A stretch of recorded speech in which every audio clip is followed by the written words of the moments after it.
I'm Nancy Carr with K-State Research and Extension here in Johnson County.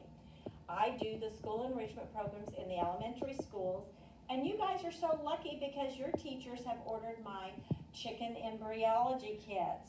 You are going to get to hatch out baby chicks. But to start, I want to show you that the eggs I have, I do not go to the grocery store to buy my eggs. If you go to the grocery store, you go to the cold section, you either have white-shelled eggs or brown-shelled eggs. You look what I got when I went to the farm. You're going to see that I have all different colored eggs. Normally you can get brown eggs at the store, but look at my pretty blue-green eggs. This is kind of more of a green tint. That is because there are a lot of different breeds of chickens. You have different breeds of cats, you have different breeds of dogs. In chickens, you have different breeds also, and there's two main kinds of chickens. There are the chickens that are used for laying eggs, and there are the chickens that have a lot of meat on their bones. So it depends on how you want to use your chicken flock that you would have. If you want to eat your chickens, so that's your meal source, then you would have the chickens that have a lot of meat on them. If you want to lay eggs, then you would have the ones that lay eggs. You have the hatcheries that lay all of these eggs, and then they clean them and ship them to the grocery stores. So it just depends on how you want your chickens and for what purpose. When I was growing up on the farm, we had chickens, but we used them both ways. We used the eggs to cook and eat, and then we also, when we needed a chicken dinner, we would just have our own chickens to be used that way also. So now you've got your fertilized eggs, and these eggs cannot be put in the refrigerator. They have to stay at room temperature. So they will be left out, and your teachers are going to put them in the incubator tomorrow. So we want them to hatch while you're in the classroom, and we've got our fingers crossed that you'll get to see the hatch. Your teachers will video it or something so that you get to see them hatch. So it takes 21 days for the eggs to hatch from the day that you start, the temperature being 100 degrees. And I used to say to students, if you have a 100-degree temperature, you can't come to school because you have a fever. But a mother hen, her body temperature is 100 degrees. So we have an incubator, it's called a dome incubator, and we are going to imitate that this is a mother hen sitting on our eggs. And we put the eggs in the incubator, and when we plug it in, we will maintain that 100 degrees. If I take the lid off, you're going to see the very top of this incubator has a fan.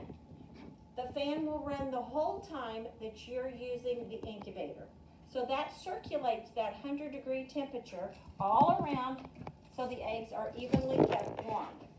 If you look at the inside of the incubator, those handles on the outside of that dome fit here in a groove, and you can literally roll the eggs from the outside without ever taking the lid off. And your teachers will put an X on one side and O on the other of the egg with a number 2 lead pencil, just like you use when you're doing your schoolwork. They'll put the eggs in and say, let's have all the X's up with the points towards the center. At the very center, you're also going to see we have 2 thermometers. Those thermometers, you can look in either side to help you know what temperature you're keeping this incubator. If I take this ring off with the spokes that turn the eggs, then we have a wire that keeps the eggs from falling down into the bottom of the incubator. This incubator is divided up into all these different pies, and I have a water bottle. We use distilled water. I put it on here. When I do that, it allows the water to come in completely to the center, and then I go over 2 more pies, and that's about all the humidity we need because Johnson County already has a lot of humidity. And if we have too much humidity, we would have water running down the inside of the incubator, and we don't want that much. We want just enough humidity so that the eggshells are not quite so hard when it's time for the baby chicks to hatch. So if I put this back together, then you're going to be ready to put the water in the incubator, and it will be started, and you will plug it in, and you'll be ready to go. When you start it tomorrow, that's your counting for your day 1 towards the 21 days. We have a calendar that the teachers can look at, and they're going to know that they're going to turn this incubator about every hour when they're in the classroom. They don't have to.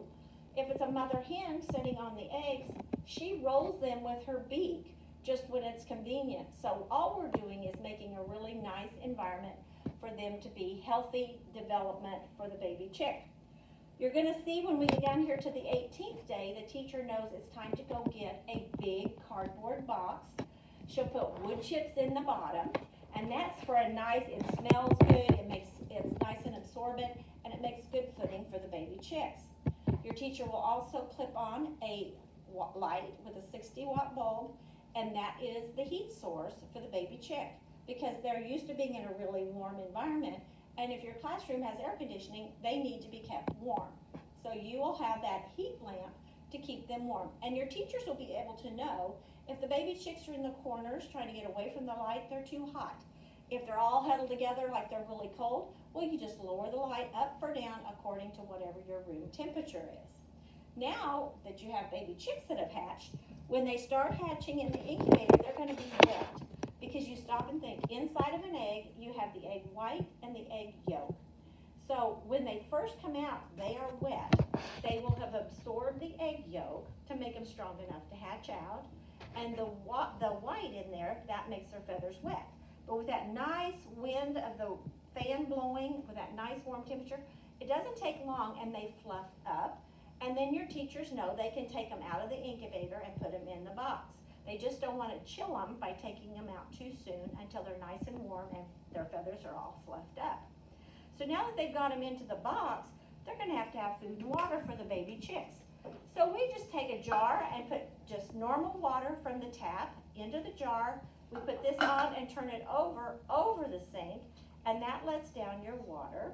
And they instinctively know to eat and to drink, and you don't have to teach them. They know to do that. We also have to have special chick starter. This is for baby chicks. You unscrew the lid, you screw this on like this. It lets the grain down and they know to eat, and then that's the food source that they have. So that kind of gives you a good overview of what to expect with this fun program. And know that then the next week I come to pick them up, and then they go to the farm where I got the eggs. And you're going to say, oh, but they should stay in the classroom because they're so cute. But that doesn't work because they're trying to fly out of the box. They're meant to be out in the country, and they're much happier if they can be out in the country. Now, if for some reason you were in the classroom and you were going to get to hold the baby chicks, I would recommend that you hold your hand flat. You let the baby chicks stand in your hand, and then you gently cup your hand over the baby chicks so that they don't flap their wings and get away from you.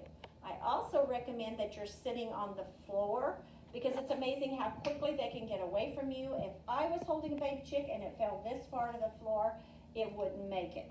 So we don't want to have any accidents with the baby chicks. It's just important you're always sitting on the floor when you're holding a baby chick. You are the first people they see, so they want to be with you. They don't want to try to get away from you. They will stay right where you are. So don't be worried they're going to try to run away from you and you're going to have to find them. They're going to stay right where you are. And they are animals. But they don't have hands and fingers like you do. They can't raise their hand and say, may I go to the bathroom?